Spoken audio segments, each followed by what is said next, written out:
Bonjour. Dans un monde où tout va à grande vitesse, où les informations circulent instantanément et où les attentes doivent souvent être comblées dans l'immédiat, la vertu du savoir attendre nous apparaît souvent comme étrange. Une salle d'attente sert bien sûr à attendre, mais on n'aime pas ça. Et puis on se faufile dans les embouteillages pour gagner du temps. On tambourine sur le comptoir pendant qu'on attend sa boisson. Allez, plus vite, on n'aime pas non plus attendre Dieu. Or, cette qualité profondément ancrée dans la tradition chrétienne nous invite à réfléchir sur le sens de l'attente, sur son importance dans notre foi et sur son impact dans notre vie quotidienne. Alors, explorons l'attente sous plusieurs angles, spirituel, émotionnel, et son application pratique dans notre vie chrétienne. De fait, la Bible regorge de récits qui illustrent la valeur de l'attente. L'Ancien Testament, déjà, nous présentait l'attente du peuple d'Israël qui, durant des siècles, espérait la venue du Messie. Cette attente n'était pas vaine, car elle incarnait l'espoir et la fidélité de Dieu à ses promesses. Et puis, le psalmiste exprime quant à lui parfaitement cette notion dans le psaume 27, par exemple.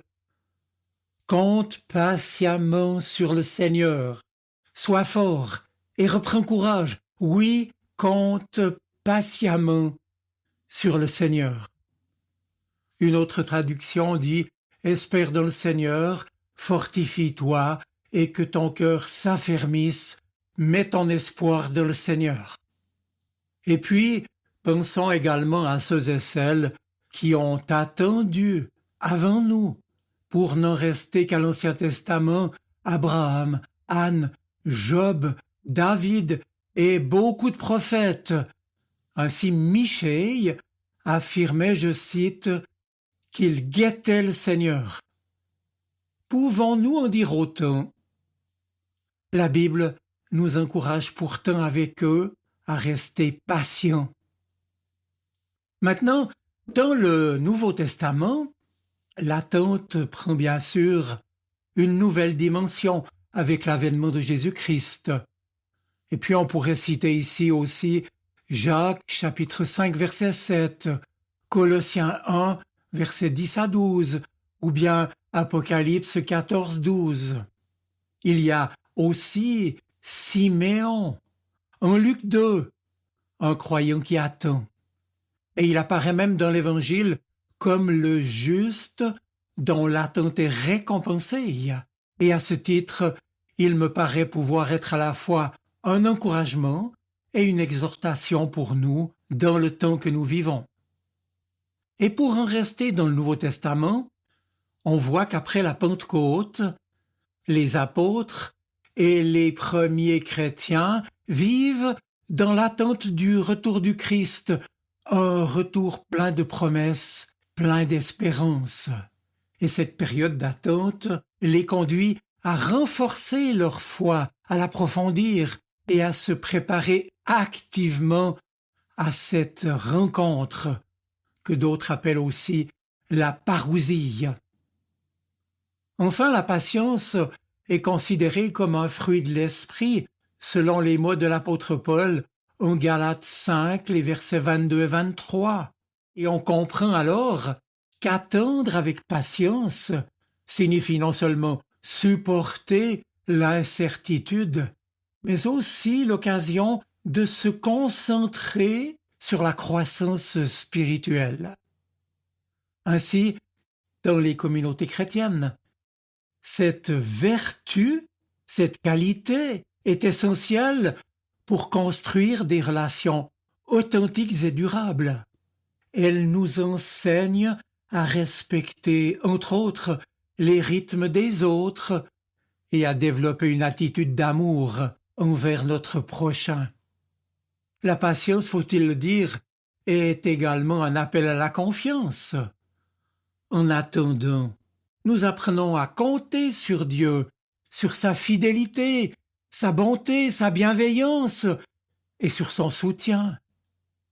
Et cela nous rapproche de lui, car l'attente devient en quelque sorte un moment de prière, de réflexion et d'intériorisation. Savoir attendre produit de nombreux bénéfices, tant spirituels qu'émotionnels. Tout d'abord, l'attente nous aide à développer la résilience dans les moments de doute ou de souffrance. Être capable de patienter et de garder l'espérance en un avenir meilleur est ainsi une force. Et puis, l'attente enseigne aussi la reconnaissance. Chaque moment d'attente peut devenir une opportunité pour apprécier ce que l'on a déjà reçu. Et puis, sur le plan émotionnel maintenant, l'attente modère notre impatience qui peut souvent mener à des décisions hâtives et regrettables. En cultivant cette qualité à l'écoute de la voix de l'Esprit Saint qui veut développer ce fruit en nous, nous apprenons alors à agir avec plus de sagesse et de discernement. Et d'ailleurs, on le sait, les relations humaines, qu'elles soient amicales, familiales, professionnelles ou amoureuses, se nourrissent également de l'attente. Elles demandent du temps pour se développer et s'épanouir.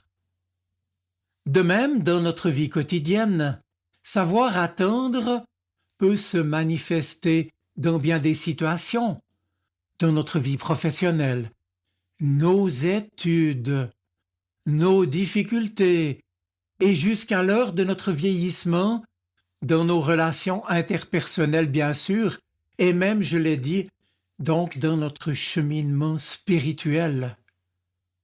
Alors voici quelques suggestions pour intégrer cette qualité chrétienne dans notre quotidien. Tout d'abord, premièrement, prendre le temps, bien sûr, de lire la Bible, de la méditer et de prier, et pas à la va-vite. Par exemple, avant de prendre une décision importante, il s'agit de consacrer du temps à la prière pour demander la direction de Dieu qui nous permet de recevoir sa sagesse.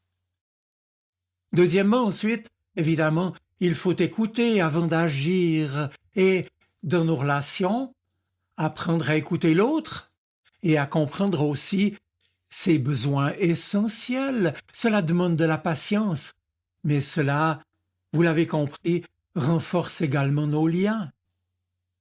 Troisièmement, attendre, bien entendu, valorise le temps de préparation, que ce soit pour un projet personnel ou communautaire, professionnel ou familial. Reconnaître que le temps d'attente est un temps utile de préparation, où l'on acquiert des compétences et des connaissances qui peuvent désormais transformer notre attitude envers l'attente, envers ce qui peut arriver. Quatrièmement, enfin, on l'oublie trop souvent, il est ici aussi question de cultiver la détente, cet îlot de paix, de maturation, en somme, pour apprendre à apprécier les moments d'attente, par exemple en lisant, en méditant, en écoutant de la musique ou en se promenant, appréciant la nature. Tout cela peut rendre ces périodes bien plus agréables et surtout enrichissantes. À tout cela, s'il fallait un cinquième point, on pourrait ajouter que tout chrétien doit pouvoir s'appuyer sur sa communauté chrétienne. Être entouré de frères et de sœurs dans la foi peut nous aider à traverser nos moments d'attente. Et puis, partager nos luttes et nos espérances avec d'autres peut servir de source d'encouragement. Mais attention, attendre, ce n'est pas rester passivement à ne rien faire, c'est pour le chrétien se préparer spirituellement à quelque chose de bon, tout en reconnaissant ce qui est aujourd'hui, tout en étant reconnaissant de ce qui existe et de ce qui nous est donné aujourd'hui.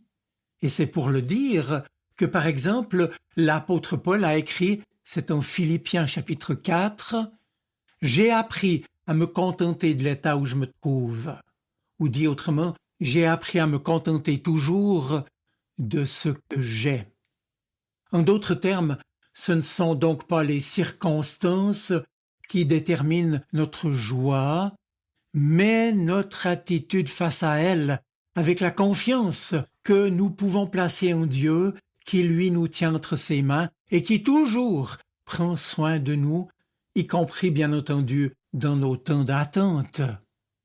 Alors prions et remercions déjà le Seigneur pour ce qu'il prépare, et cela même si nous ne le voyons pas ou ne le sentons pas, car nous savons que lui est à l'œuvre dans notre vie. Alors mes amis, j'en viens à ma conclusion.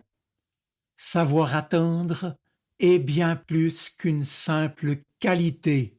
C'est une véritable vertu chrétienne, un fruit de l'Esprit de Dieu, quand nous le laissons nous guider et que nous écoutons sa voix, lui qui veut nous conduire à une vie riche de sens et de profondeur, à la ressemblance du Christ. Le Seigneur nous invite à cultiver la patience, à renforcer notre foi et à développer des relations vraies, authentiques, sincères. Il est donc essentiel de reconnaître en toute simplicité que chaque moment d'attente est une occasion qui nous est offerte pour grandir, pour apprendre et nous rapprocher de Dieu. Et c'est bien ainsi que le savoir attendre devient un puissant témoignage de notre foi, de notre espérance et de notre amour. Je vous souhaite une bonne semaine. Soyez bénis. Amen. Sa parole résonne dans mon cœur. Elle est vivante, elle parle. Elle m'aide à choisir, m'illumine.